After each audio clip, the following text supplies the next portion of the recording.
Olá pessoal, tudo bem? Hoje nós vamos falar sobre a circulação humana. É o assunto que está no módulo 5 de Biologia 1, na página 401 da apostila. Nós já aprendemos que existem alguns tipos diferenciados de circulação, mas a circulação humana ela é caracterizada por ser uma circulação fechada porque o sangue ele vai circular dentro de vasos sanguíneos. Então nós vamos revisar os 3 tipos de vasos sanguíneos existentes, que são as artérias, as veias e os capilares sanguíneos. As artérias são os vasos que vão encaminhar o sangue arterial para fora do coração. Então a gente tem o caminho do sangue arterial saindo do nosso coração, indo para o corpo ou para o pulmão. Esses vasos, eles são mais resistentes, eles são mais calibrosos, porque eles estão realmente pegando o sangue do ambiente em que vai enviar com maior pressão o sangue para o nosso corpo. Quando o sangue vai sair das artérias para irrigar os tecidos e órgãos, eles se ramificam em vasinhos menores que nós chamamos de arteríolas. Já as veias, eles vão ser os vasos sanguíneos que vão fazer o sentido oposto. Vão pegar o sangue de todo o corpo e levar para o coração. Então são vasos que não precisam ser tão calibrosos, são mais fininhos que as artérias, né? O seu diâmetro é menor.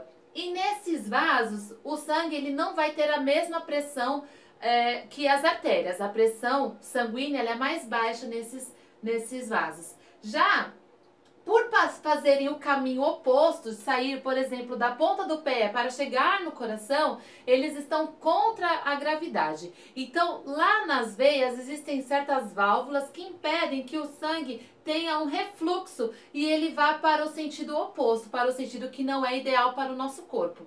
Caso isso aconteça, pode vir a formação de trombos, varizes, vasinhos que a gente vê aí, que é bem comum na população humana. E aí também, quando as vênulas elas vão sendo irrigadas pelos tecidos do nosso corpo, as veias elas são ramificadas em vasos menores que são chamados de vênulas. Então as vênulas elas vão unir as veias aos tecidos.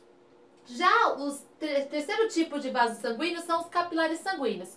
Os capilares sanguíneos, eles são os mais fininhos, eles são aqueles vasos bem menos calibrosos, né? E eles vão ser formados apenas de uma região dos vasos sanguíneos que a gente chama de endotélio.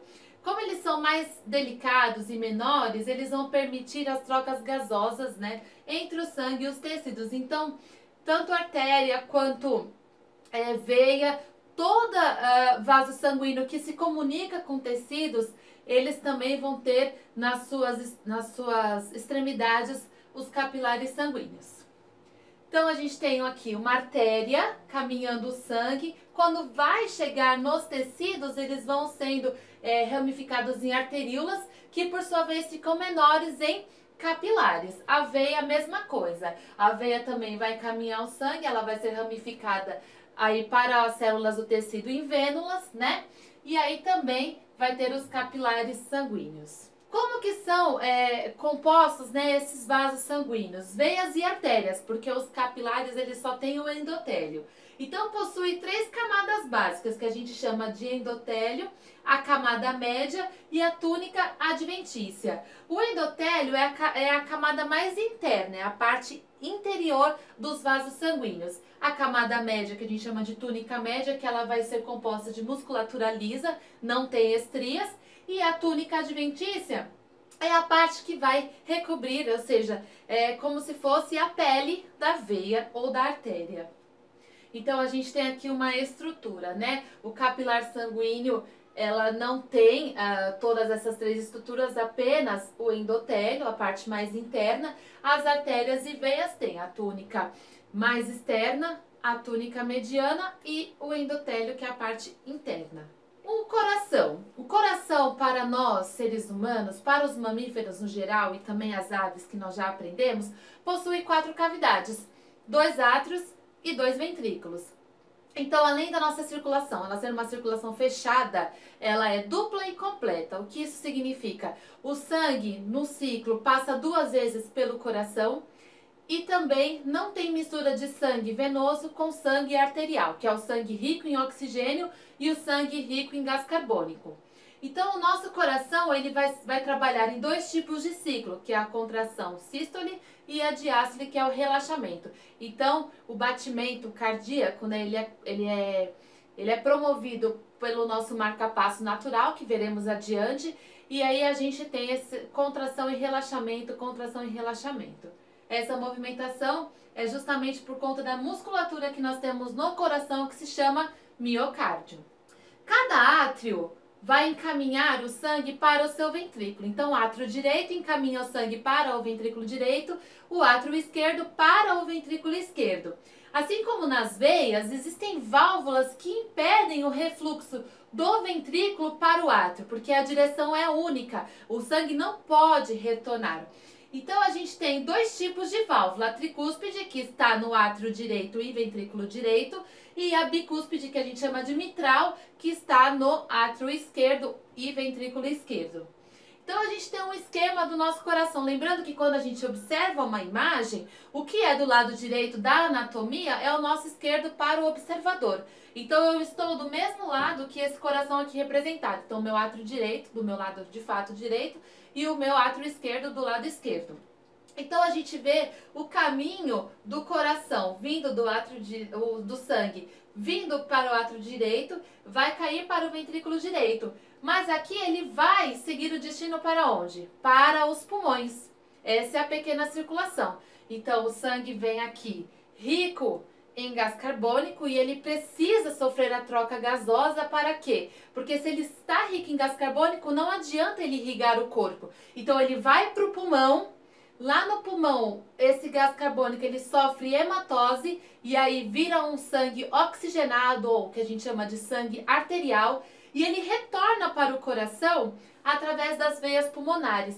Das veias pulmonares, eles desembocam no átrio esquerdo, vão para o ventrículo esquerdo e aqui eles saem através da artéria aorta. A artéria aorta ela é mais calibrosa, ela tem que ser mais forte, porque ela vai levar o sangue para todo o corpo. Então, é a grande circulação. Então, observa que o sangue passou a primeira vez, foi para o pulmão, sofreu a hematose, passou a segunda vez e agora vai para todo o corpo. E assim continua, porque aí o sangue que foi arterial, cheio de oxigênio, vai fazer a respiração nas células e aí troca de novo para gás carbônico. E aí volta o processo, porque o sangue retorna para o coração através de quem? Das veias cava. Então ele vai desembocar no átrio direito e aí o ciclo continua.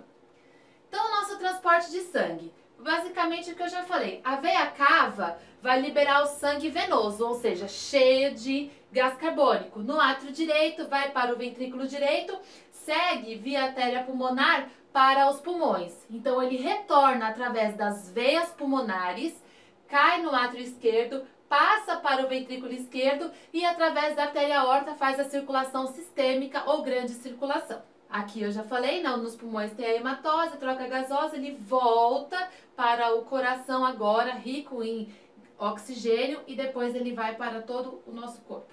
Então, é errado se falar que o sangue arterial ele vai caminhar somente pelas artérias e o sangue venoso vai caminhar somente em veias, porque acontece em um dado momento, as artérias pulmonares elas levam sangue venoso e as veias pulmonares que vão trazer esse sangue rico em oxigênio está trazendo sangue arterial. Então aqui é o sistema, né, do nosso coração com os átrios e ventrículos. Então a gente vai ter as artérias pulmonares, o sangue indo para os pulmões e retornando para o átrio esquerdo, ventrículo esquerdo, artéria aorta e vai para a circulação sistêmica.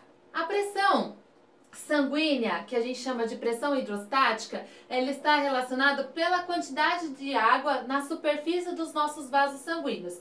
Então essa força que vai exercer, que a água exerce na parede dos nossos vasos sanguíneos, faz com que a água ela extravase para a parte intersticial, ou seja, entre células, entre tecidos, permitindo que essas substâncias que estão sendo carregadas pelo sangue sejam espalhadas nos tecidos. Cheguem os nutrientes nos nossos tecidos e o sangue também. Então, as proteínas que são solutos, né, são sólidos, que estão ali no plasma sanguíneo, exercem também a pressão osmótica. Tudo isso tem a ver com a osmose. O que é a osmose? É a tendência da água ir para o meio mais concentrado. Então, se temos proteínas ali no nosso plasma sanguíneo, sólidos no nosso plasma sanguíneo, a tendência da água intersticial ir para dentro das veias, né? E aí exercerem uma pressão hidrostática, auxiliando aí também o retorno dessa água aí para os vasos sanguíneos e também as substâncias serem distribuídas ao longo do corpo.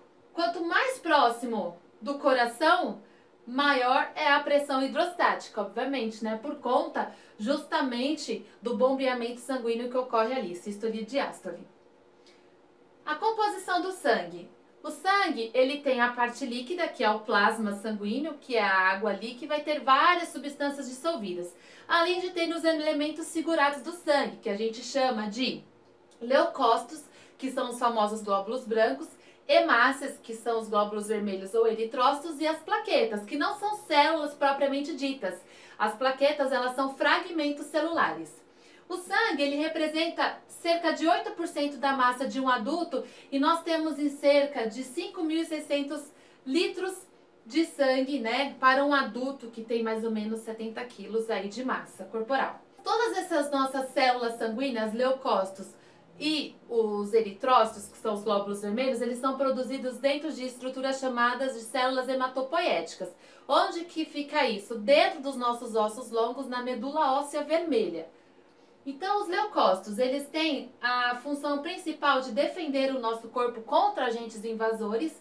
E nós temos vários tipos de leucócitos, não é só apenas um tipo de glóbulo branco, não. A gente tem os que têm grânulos na superfície, que a gente chama de granulócitos, e os que não têm grânulos, que a gente chama de agranulócitos. Por exemplo, os linfócitos e os monócitos não têm grânulos. Os linfócitos, depois eles podem se diferenciar em linfócitos T e linfócitos B, e vão posteriormente produzir anticorpos. Já os granulócitos, eles vão ser os eosinófilos, os basófilos e neutrófilos, eles agem em alergias, enfim. Tem até o quadro aí também na apostila. O neutrófilo fagocitando micro-organismos, os basófilos, eles vão participar em promessas inflamatórias. O eosinófilo, eles vão reduzir inflamações, eles vão atacar vermes, alguns micro-organismos causadores de doença. Linfócito produz anticorpos, né, que são proteínas específicas da nossa imunidade, e os monócitos que vão fagocitar agentes invasores como a nossa barreira química de defesa. Já as hemácias, os nossos glóbulos vermelhos, elas vão ter o formato de um disco bicôncavo, né, e elas vão ter mais ou menos em torno de uma vida de 120 dias. Depois elas são destruídas, né, e elas vão sendo repostas a cada 4 meses, aí através da medula óssea vermelha. A função das hemácias é transportar os gases, principalmente o oxigênio, para irrigar as nossas células. São ricas em hemoglobina e a gente precisa do ferro através da nossa alimentação para que esse transporte de oxigênio seja viável e seja alcance as células aí que ela precisa alcançar. As hemácias, com seu formato côncavo, não tem núcleo para aderir melhor ao oxigênio. Já as plaquetas, eles são fragmentos de células, não é a célula propriamente dita, é um elemento figurado do sangue que vai se agregar em locais onde tem lesão. Então, ela vai estancar hemorragias, ela vai participar de processos de coagulação do sangue, para tentar não deixar aquele sangramento continuar. Então, ela vai ali fazer processos de cicatrizantes na nossa corrente sanguínea. Vivem cerca de 4 dias, né? E depois mais fragmentos de células vão sendo produzidos aí as plaquetas. Elas não têm forma, a gente chama de amorfas. E aí, para encerrar esse módulo, nós vamos falar sobre o nosso marca-passo, que é justamente uma região no nosso coração que vai fazer aí o bombeamento do nosso sangue através da contração do miocárdio, do seu relaxamento. Então, o coração vai ter essas células que vão coordenar os nossos batimentos cardíacos. Essas células, elas vão se encontrar no nódulo sinoatrial ou nó sinoatrial, tanto faz. Através de impulsos elétricos, aí o átrio vai passar o sangue para o ventrículo, vai para a artéria pulmonar, depois volta para o átrio esquerdo, ventrículo esquerdo, vai para a artéria aorta e todo o coração. Então existe uma região chamada feixe de His, que vai ser exatamente esse local onde vai receber esses impulsos elétricos e vai promover a contração e relaxamento do nosso coração. Então a gente vai controlar isso através da nossa respiração também. Se eu estiver correndo, obviamente a demanda de oxigênio no meu corpo vai ser muito maior. Se eu estiver em repouso, vai ser menor. Então a gente precisa entender e compreender que há algumas coisas externas que vão sim influenciar nos nossos batimentos cardíacos. Próximo vídeo nós faremos os exercícios, resolução de exercício. Até mais!